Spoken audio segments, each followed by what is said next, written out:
Berikut adalah kisah tentang keranjang kehidupan keluarga yang terdiri dari ayah, ibu, dan kedua anak yang hidup bahagia. Berikut adalah kisahnya. Ada sebuah keranjang diletakkan di atas sebuah papan datar.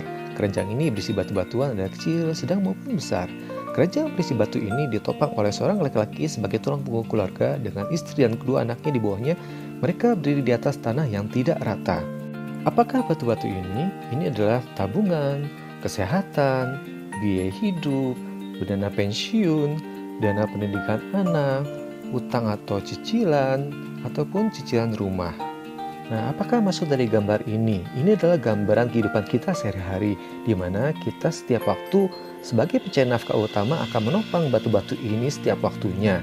Dan kita semua berdiri di atas tanah yang tidak rata. Artinya apa? Ada sebuah ketidakpastian kondisi ekonomi atau apapun, tapi kita tetap harus bertahan menopang ini tetap stabil pada tempatnya. Betul kan? Lalu pertanyaannya, bolehkah pencari nafkah ini kalau misalnya capek menurunkan sebelah tangannya untuk istirahat sebentar? Karena kecapean? Tentu tidak, betul kan? Andaikan ia menurunkan sebelah tangannya, maka batu-batu itu akan jatuh menimpa orang-orang di bawahnya. Jadi, secapai apapun, tetap kita harus bertahan menopang batu-batu ini setiap waktunya. Namun, kita pada suatu waktu mungkin tidak bisa lagi bertahan. Ada suatu kondisi di mana kita terpaksa sekali menurunkan sebelah tangannya. Apa yang terjadi selanjutnya? Ya, yang terjadi selanjutnya adalah batu-batu dalam keranjang ini mulai tidak stabil dan dia akan mulai jatuh satu persatu. Karena apa? Papannya akan miring. Dan jatuh ini akan ke siapa? Ya akan menimpa pada orang-orang di bawahnya, yaitu anak dan istrinya. Ini adalah sebuah kondisi di mana tentunya tidak diharapkan oleh pencari nafkah utama dan keluarga. Kenapa? Karena ini adalah sebuah risiko kehidupan, di mana ketika sebuah risiko datang, maka apabila seseorang kehilangan produktivitas dalam mencari nafkah, maka tidak ada lagi yang dapat menopang batu-batu ini. Lalu apa jadinya andaikan terjadi risiko yang paling fatal sekali, yaitu apa? Yaitu pencari nafkah terpaksa berpulang. Maka istri akan menggantikan posisi sebagai pencari nafkah utama. Dan tentunya biasanya kekuatan istri dalam menopang ini tidak sekuat sang suami. Maka lebih banyak batu-batu yang akan jatuh atau tidak bisa ditangani sendiri. Dan beban keluarga ini akan semakin berat.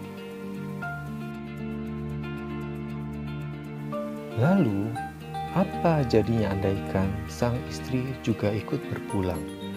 Maka sisa kedua anak sebagai seorang yatim piatu yang akan menopang sendiri biaya hidup mereka dan mungkin cicilan yang ditinggalkan oleh kedua orang tuanya. Tentunya mereka tidak terbiasa untuk mencari nafkah dan mereka akan semakin kewalahan dan mereka membutuhkan orang lain untuk membantu mereka. Keadaan ini dapat terjadi kepada siapapun di luar sana. Lalu apakah ada solusinya? Bila waktu dapat diputar kembali, ayah, ibu, dan kedua anak ini walau berdiri di atas tanah yang tidak rata sambil menopang batu-batu dari cicilan, biaya hidup, dana pendidikan, pensiun, dan semuanya. Nah, walaupun penuh dengan ketidakpastian, ternyata pencari nafkah ini membangun kedua pilar di kanan dan kirinya. Lalu, bagaimana efeknya? Apabila pencari nafkah ini mengalami risiko di mana dia kehilangan produktivitas, maka walaupun dia tidak bisa menahan dengan kedua tangan, maka dengan sebelah tangannya, beliau masih dapat menopang batu-batu ini tetap pada tempatnya, tidak miring atau jatuh. Kenapa? Karena ada kedua pilar di sebelah kanan dan kirinya. Lalu bagaimana apabila terjadi risiko kehidupan yang terburuk, yaitu pencari nafkah terpaksa berpulang? Bagaimana nasib anak dan istrinya? Nah, ternyata walaupun beliau berpulang, batu-batu ini tetap bisa berdiri pada tempatnya, tidak miring atau jatuh. Kenapa? Karena terdapat kedua pilar di kanan dan kiri dari papan ini.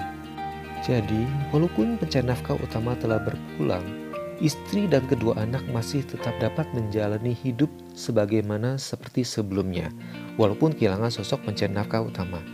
Di tengah kesedihan, tentu masih ada senyum di muka mereka. Kenapa? Karena biaya ini tetap masih bisa ditopang dengan berkat kedua pilar di kanan dan kirinya. Pilar ini hanya menggantikan fungsi dari pencari nafkah utama, yaitu menopang batu-batu yang harus ditanggung oleh yang masih hidup, yaitu istri dan kedua anaknya, sehingga mereka masih dapat hidup bahagia. Nah, sebetulnya apa itu kedua pilar ini? Pilar ini disebut juga sebagai pilar finansial. Jadi sebenarnya apa itu pilar finansial? Ya, ini adalah sebuah uang yang akan siap ketika terjadi risiko dalam kehidupan, misalnya kehilangan produktivitas maupun risiko yang terburuk yaitu pencari nafkah utama berpulang. Ibarat ingin membangun sebuah rumah, kita memerlukan pilar yang kuat sehingga bisa menopang bobot dari rumah ini.